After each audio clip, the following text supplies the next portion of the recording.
Muy buenas mis amados hermanos, Dios los bendiga, espero que se encuentren bien allá por cualquier lugar del que me puedan estar viendo. Y hoy quiero compartirles algo muy importante, hermanos, que yo quiero remarcar en nuestro calendario. Fíjese, hermano, que nos encontramos hoy es 30 de septiembre. Y fíjese que nos encontramos, ha coincidido esta fecha, normalmente entre algunos días de septiembre, uno arriba, uno abajo, pero ha coincidido esta fecha con la fiesta de los tabernáculos en Israel. Siempre coincide, pero he dicho, como son calendarios variables, a veces unos días a más, unos días menos, etcétera. Bueno, ¿qué tiene que ver la fiesta de los tabernáculos o el Sukkot? Es una fiesta muy importante, es la séptima fiesta del reloj profético de Dios o de las fiestas ordenadas por Dios a Israel, realmente a todo su pueblo que estamos nosotros allí. Y es una fiesta muy importante, hermano, de la cual yo quiero hablar hoy y sobre todo lo más importante, su cumplimiento, el nacimiento de Jesucristo en esta fiesta. Sí, lo ha escuchado bien, el nacimiento de Jesucristo en esta fiesta, y eso es lo que yo quiero importante llevarlo hoy en la palabra. Es decir, nosotros en este momento estamos celebrando, hermano, la natividad de Jesucristo, de que ha nacido el Salvador, de que vino a nuestras vidas, de que ha nacido a nuestros corazones y que muchas vidas están siendo cambiadas, amado hermano, y yo creo que eso es lo más importante que nosotros tenemos que saber. Ahora, quiero llevarlo entonces a la palabra, quiero llevarlo entonces y mostrarle en la palabra de cómo voy a sostener que Jesucristo nació en la fiesta de los tabernáculos y no nació en invierno como tradicionalmente se ha dicho o como se han inventado. Sí, naturalmente es así. Entonces, ok, vamos a ondear con la palabra, intentaré no ser muy largo, voy a especificar cosas muy claras en este punto. Y quiero que usted revise la palabra y les mostraré una imagen del calendario hebreo, de cual ahí le quiero explicar un poco cómo va a ser la situación. Bueno, lo primero que yo tengo que entender es que Jesucristo no nació en invierno, porque es imposible, hermano, que Jesucristo naciera en invierno. O sea, para los meses de diciembre, noviembre, diciembre, es imposible. El relato de Lucas en el capítulo 2 corre concretamente, amado hermano, cuando relata el nacimiento de Jesucristo desde el versículo 8 al 14, a nosotros se nos habla de que, hermano, estaban los pastores fuera pastoreando las ovejas, velaban y las guardaban sus rebaños durante las vigilias de la noche. Eso es algo, hermano, que tradicionalmente y por contexto histórico no puede ocurrir en invierno. En invierno ya no sucede este tipo de cosas, entonces tenía que ocurrir en una época donde todavía no fuera invierno. Y eso es lo que quiero enfatizar hoy. Entonces, Jesucristo nunca pudo haber nacido en un noviembre, en un diciembre, en un enero, nunca, hermano, no está comprobado por la palabra. Es más, la palabra dice lo contrario. Cuando usted revisa ese pasaje, no lo voy a hacer por causa de tiempo, pero usted lo puede hacer, que relata el nacimiento de Jesucristo en el capítulo 2 de Lucas, versículo del 1 al 21, del 8 al 14, perdón, mejor dicho, Lucas capítulo 2, versículo del 8 al 14. Cuando usted lee esa escritura con detenimiento, usted se va a dar cuenta que habla de los pastores, habla de una serie de cosas que no sucedía en invierno. Es decir, entonces era imposible que el Señor pudiera nacer en invierno. Entonces eso como primer punto y énfasis, hermano, de que nosotros tenemos que tener en cuenta. Por ejemplo, hay un verso de Lucas ahí mismo que dice, en invierno dice, escucha, en las cercanías de Belén habían pastores los cuales velaban y guardaban a sus rebaños durante las vigilias de la noche. Era imposible que en invierno hicieran esto. Entonces, lo que nos han contado, lo que nos han vendido, luego hablaré de esto, no es correcto. Hoy vamos a sostener y voy a sacar la fiesta exacta en cuando Jesucristo nació o la fecha exacta. No un día exacto porque la Biblia no nos lo habla, pero sí nos dice la temporada, hermano. Entonces eso es lo que yo quiero sacar. Entonces ahora, para entender primero el nacimiento de Jesucristo, yo tengo que entender el nacimiento de Juan el Bautista, porque está muy entrelazado. Si nosotros revisamos el Evangelio de Lucas, en el capítulo 1, en el versículo 5, si me hago entender, cuando nosotros revisamos esto, entonces vamos a leer cosas como así. Vamos a leer un poquito vamos a leer unos cuantos versos. Dice entonces, y luego yo apunto el verso clave, muestro el calendario y empiezo a explicar. Dice Lucas 1:5. Hubo en los días de Herodes, el rey de Judea, cierto sacerdote de nombre Zacarías, del turno de Abías. Yo creo que usted enfatice mucho esto, ahora le explico qué significa esto. Del turno de Abías. Y su mujer era de las hijas de Aarón y su nombre era Elisabet, la mujer de Zacarías. Ambos eran justos delante de Dios, conduciéndose irreprochablemente en todos los mandamientos y ordenanzas del Señor. Y no tenían descendencia porque Elisabet era estéril. Y ambos eran de edad avanzada. Dice entonces, verso 8, sucedió que mientras él oficiaba en el templo como sacerdote, en la secuencia de su turno delante de Dios, conforme a la costumbre del oficio sacerdotal, le tocó la suerte de quemar incienso tras entrar al santuario del Señor. Y toda la gente del pueblo estaba orando afuera a la hora del incienso. Entonces, desde la derecha del altar del incienso se le apareció de pie un ángel del Señor. Al verlo, Zacarías se turbó y el temor cayó sobre él. Pero el ángel le dijo, no temas, Zacarías, porque fue oída tu oración. Tu mujer Elisabet dará a luz un hijo y llamarás su nombre Juan. Dice el ángel se lo anuncia, y tendrás gozo y alegría y muchos se regocijarán por su nacimiento, porque verso 15, será grande delante del Señor, no beberá ni vino ni licor y será lleno del Espíritu Santo aún desde el vientre de su madre. O sea, dice, tiene un llamado, será nazareo. ¿Sí me entiende? Y verso 16, y muchos de los hijos de Israel volverán al Señor su Dios. Irá delante de él con el espíritu y el poder de Elías para hacer volver los corazones de los padres hacia los hijos y de los rebeldes a la prudencia de los justos y preparar para el Señor un pueblo bien dispuesto. O en otra versión diría, preparar para el Señor el camino, o preparar el camino para el Señor. Y Zacarías dijo al ángel, ¿cómo llegaré a saber esto? Porque soy anciano y mi esposa es de edad avanzada. Respondiendo el ángel le dijo, yo soy Gabriel, que asisto en la presencia de Dios y he sido enviado para hablar contigo y anunciarte estas buenas noticias. Y luego ya el verso 20 en adelante dice, aquí estarás mudo sin poder hablar hasta el día en que llegue a suceder estas cosas, por cuanto no creíste a mis palabras, las cuales serán cumplidas en su oportunidad. Se ve que Zacarías de alguna manera reaccionó con incredulidad y entonces el ángel de alguna manera lo dejó mudo para que él no pudiera hablar, pero viera el cumplimiento de la palabra. Y el pueblo estaba esperando a Zacarías y se extrañaba de que se demorara en el santuario, y cuando salió no podía hablarles y comprendieron que había visto una visión en el santuario porque les hacía señas y permanecía mudo. De alguna manera el ángel le cerró el habla. Y sucedió que cuando se cumplieron los días de su oficio sacerdotal se fue a su casa. Y luego de esos días su mujer Elisabet concibió y se mantenía en reclusión 5 meses diciendo, así ha hecho conmigo el Señor en los días y se dignó a quitar mi afrenta entre los hombres. Escuche, muy importante. Entonces vamos a dejarlo hasta ahí un momento. Dice que Zacarías era del turno de Abías y estaba oficiando en el templo. El ángel se le aparece, le hace la anunciación, lo deja mudo, él es un poco incrédulo. Y dice que cuando él termina su turno sacerdotal, él se va a su casa y dice que Elisabet concibió. Bueno, esto es importante, hermano. Lo primero que hay que ver, el primer punto es este, y donde yo tengo que hacer el análisis, es el turno de Abías. Yo voy a proyectar la imagen del calendario y en este calendario usted va a encontrar los meses por nombre de los meses del calendario hebreo post-babilónico, es decir, después de Babilonia. Y usted va a encontrar también la equivalencia con los meses que nosotros manejamos, los meses gregorianos. Y también va a haber allí una serie de las fiestas, cuándo eran, en qué mes y tal. Y hay unos escritos importantes, yo lo voy a explicar. Bueno, lo primero que hay que ver, hermano, es el turno de Abías. Cuando usted va a la palabra, 1000 años antes de este acontecimiento, David había establecido 24 casas sacerdotales por turnos.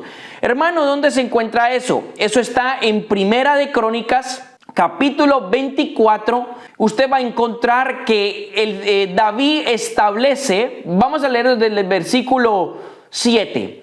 David establece en el capítulo 24, dice, estas fueron los descendientes de los sacerdotes, y él establece 24 turnos de oficiar el sacerdocio. ¿Por qué 24 turnos? por 24 horas. Es decir, 2 casas sacerdotales estaban oficiando turnos de sacerdocio en un mes.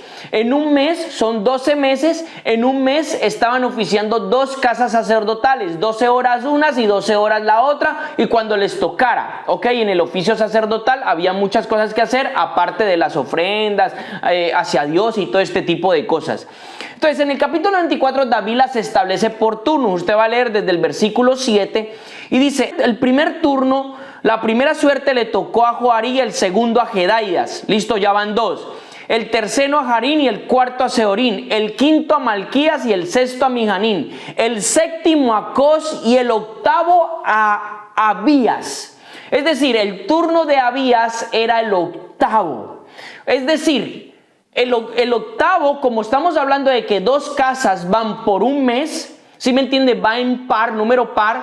En el primer mes del calendario hebreo van los 2 primeros, es decir, desde el verso 7, en par. El segundo mes, el verso 8, y así hasta que llegue al séptimo y el octavo suerte. Es decir, a Abías o al sacerdote Zacarías, que era del turno de Abías, ¿en qué mes le tocaba a él oficiar el sacerdocio? Vamos al calendario y vamos a contar del calendario según las manecillas del reloj. Vamos a contar desde el primer mes, que el primer mes del calendario hebreo es el mes de Abib o el mes de Nisan. Dios estableció, hermanos, en Éxodo, que la cabeza del año hebreo, era el mes de la Pascua, era el mes primero de Abib. Esa era la cabeza del año. Es decir, cada año o un año pasaba cuando cumplía el calendario y llegaba otra vez al primero de Abib. Entonces nosotros vamos a contar desde el primer mes de Nisan o Abib, que es el mismo nombre, y quiero un dato interesante. Los hebreos antes del cautiverio, ellos no le tenían nombres a los meses del año. El único mes que tenía nombre era el primer mes, la cabeza, con el mes que empezaba el año, el mes de la Pascua, el mes de Abí, el primero de Abí o el primero de Nisan. Los demás meses se decían segundo, tercero, cuarto. Los días también eran 1, 2, 3, 4, 5, 6, 7 y así, no habían nombres. Estos nombres que usted encuentra en este calendario ya surgieron después de Babilonia. En Babilonia el pueblo de Israel, mucho pueblo de Israel perdió su identidad y hay hasta nombres babilónicos en el calendario hebreo. Ok, esto es un dato importante, solo un apunte. Volvamos al calendario. Primer mes, mes de Nisan. Entonces estamos diciendo que ese mes oficiaban las 2 primeras casas. Recuerde que el turno de Abías es la 8. Entonces el segundo mes ya van 4. El tercero mes, 6. El cuarto mes, el mes de Tamuz, allí usted lo puede ver, mes de Tamuz. En el cuarto mes es el turno de Abías. En ese mes está oficiando la casa de Abías, ok, que está en el verso 10 que leí de Primera de Crónicas 24, y la casa del sacerdote Cos. Cos y Abías están oficiando sacerdocio en el cuarto mes de Tamuz. Escuchen, muy importante, no se pierdan esto es clave para descifrar la fecha. Entonces, ahí en ese cuarto mes, Zacarías está haciendo el turno de Abías, está oficiando el sacerdote, y ahí en ese mes dice la palabra que cuando él terminó su turno, o sea, cuando él terminó su oficiar, es decir, su turno de Abías y compaginaba con el de Cos, él se fue a su casa y Elizabeth concibió. Podemos decir, yo no te puedo decir en qué día del mes concibió Elizabeth porque no lo puedo decir, pero podemos decir que Elizabeth pudo haber concibido a Juan el Bautista más o menos mediados del mes de Tamuz, que es en el que estamos cuando Zacarías está oficiando según el turno de Abías. ¿Sí me hago entender? Digámoslo que concibió más o menos a mediados. Listo, esto es clave. Allí Juan el Bautista es fecundado, ¿ok? Es fecundado, es engendrado, es concebido y empieza a crecer, ¿no? O sea, esto es importante. Entonces, ahí es cuando Juan el Bautista es concebido. Ahora, ¿qué tiene que ver esto con Cristo? La palabra luego dice en el versículo 26, Lucas 1, versículo 26, dice algo muy importante. Dice pues, después de que el ángel Gabriel se le ha aparecido a Zacarías y ha acontecido estas situaciones, dice, en el 6º mes, es decir, en el 6º mes, el ángel Gabriel fue enviado a Dios a una ciudad de Galilea cuyo nombre era Nazaret. Ahí es cuando el ángel, si me hago entender, en el sexto mes, después de haber concebido, después de haber sido anunciado a Zacarías. Ahora lo vamos a contar en el calendario. Vuelvo y repito. El versículo 26 dice, en el sexto mes, quiere decir, después de haber sido concebido Juan en el mes de Tamuz, en el sexto mes, el ángel de Gabriel fue a Nazaret a avisarle a la Virgen María. Versículo 26, versículo 27. Versículo 27. A una virgen comprometida en matrimonio con un varón cuyo nombre era José, de la casa de David, y el nombre de la virgen era María. Y entrando donde ella estaba, le dijo, alégrate, muy favorecida, el Señor está contigo. Y ella se turbó mucho por esta expresión y se preguntaba qué clase de saludo este sería. Pero el ángel le dijo, no temas, María, porque has hallado gracia delante de Dios, y aquí quedarás embarazada o quedarás encinta y darás a luz un hijo y llamarás su nombre Yeshua. Y este será grande y será llamado Hijo del Altísimo, y el Señor le dará el trono de David, su padre. Recuerde que había una profecía de Isaías que el descendiente o el Mesías venía del trono de David. Sí me hago entender, pero era un símbolo profético. Dice, y le daré el trono de David, su padre, y reinará sobre la casa de Jacob por los siglos, y su reino no tendrá fin. Entonces María le dijo al ángel, ¿cómo ocurrirá esto, puesto que no conozco varón? Es decir, no he tenido ninguna relación sexual con ningún varón, ni con su esposo. Respondiendo el ángel le dijo, el Espíritu Santo vendrá sobre ti y el poder del Altísimo te hará sombra, por lo cual también lo nacido será llamado Santo Hijo de Dios. Y he aquí, versículo 36, versículo muy claro.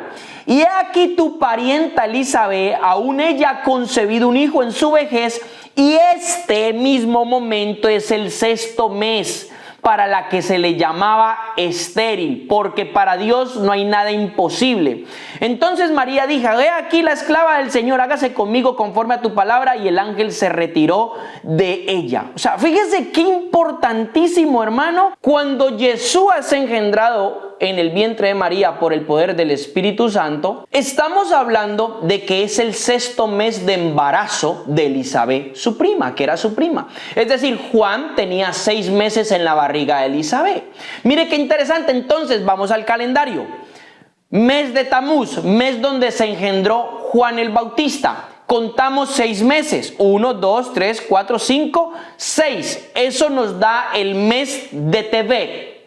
Mes de Tevet, ¿listo? Mes de Tevet es engendrado Yeshua. Yeshua es puesto en el vientre de María en el mes de Tevet. Creo que lo está viendo. Mírelo en la imagen. Mes de Tevet, contando desde Tamuz. Desde el mes de Tamuz a Tevet son 6 meses. El ángel le dijo que María iba a concebir ahora y que Elizabeth tenía 6 meses. Una fecha muy clave, muy importante, hermano. Entonces, esto lo dice la palabra.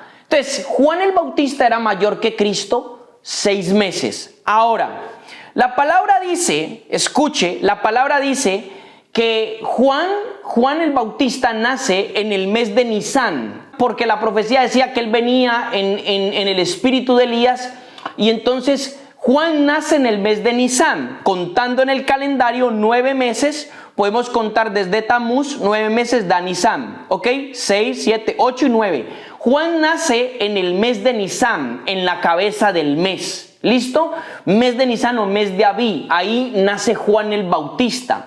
Entonces, contando 6 meses después del nacimiento de Juan, ¿qué mes nos daría en el calendario hebreo para saber cuándo nació Jesucristo? Contemos, mira el calendario. Si Juan nace en el mes de Nisán de Abí, había una profecía. Juan venía con la unción de Elías, ¿ok? Juan venía con un propósito específico y había una profecía de que el espíritu de Elías venía y se iba a manifestar en la fiesta de la Pascua. ¿Sí me hago entender? Entonces, Juan nace, repito, en el mes de Nisán o en el mes de Abí, en la cabeza del año hebreo.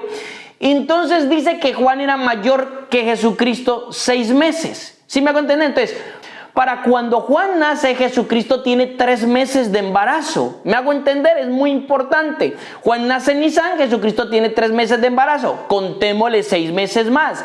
Entonces, mes de Nisán más 6 meses. 1, 2, 3, 4, 5 y 6. Eso me da el mes de Tisri.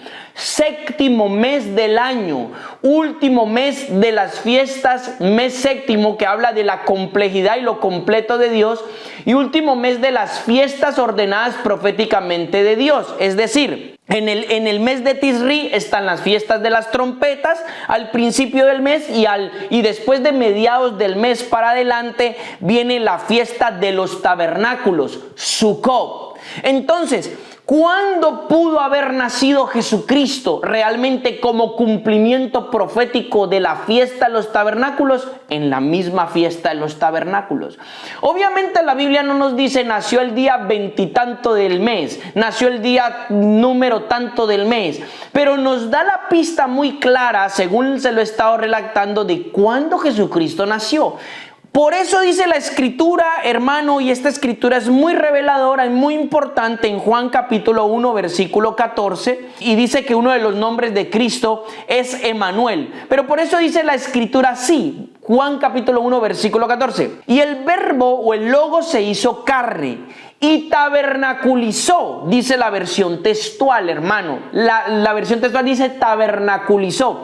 Otra versión, la Reina Valera, dice habitó, pero la palabra allí original es una palabra que en griego es eskenó, que significa tabernáculo, tienda. Es una palabra griega tomada de la palabra hebrea Sukkot. Entonces la versión textual nos dice, y el logos o el verbo se hizo carne y tabernaculizó entre nosotros y contemplamos su gloria, gloria como el unigénito del Padre, lleno de gracia y de verdad. Algo muy importante. Cristo representa el verdadero tabernáculo. No había fecha más profética para el que Cristo naciera que la fiesta de los tabernáculos. Entonces, hermano, ¿qué estamos celebrando hoy? ¿Qué celebramos en este tiempo? Celebramos el nacimiento de Jesucristo. Celebramos la fiesta de los tabernáculos, no como la vieja levadura que los israelitas o los hebreos celebraban la fiesta de los tabernáculos haciendo sus tiendas de campaña y recordando la salida y la peregrinación de Israel, salida de Egipto y la peregrinación por el desierto, recordando la fidelidad y la bondad de Dios. ¿Cómo celebramos nosotros? Nosotros la fiesta de los tabernáculos, hermanos, los que creemos en Jesucristo, en el Mesías, que Jesús es el Hijo de Dios y es el Mesías, nosotros celebramos el nacimiento de Jesucristo, es decir, el cumplimiento de que Dios vino a vivir en medio de los hombres, como dice la palabra Emanuel, Dios en medio de nosotros, Dios en nosotros, Dios con nosotros, de que Cristo, hermano, tabernaculizó, hizo su tabernáculo en nosotros. Cuando Él se estableció, hizo su tabernáculo en nosotros.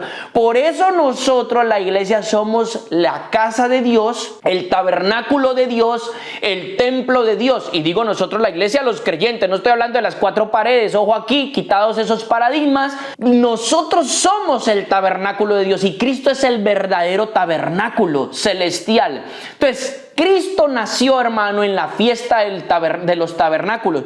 ¿Cuándo es la fiesta de los tabernáculos? Cuando nosotros miramos el mes de Tisri, Tisri comparte septiembre-octubre, desde el 15 de septiembre hasta el 15 de octubre, más o menos, mitad y mitad.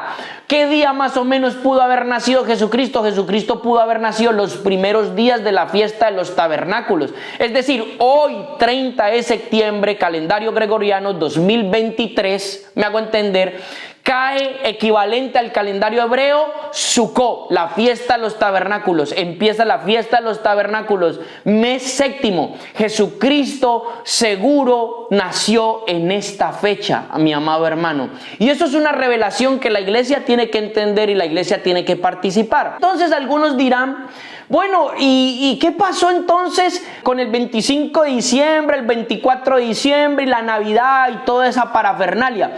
Como bien lo acabo de decir, es una parafernalia. A eso le he llamado yo el gran engaño.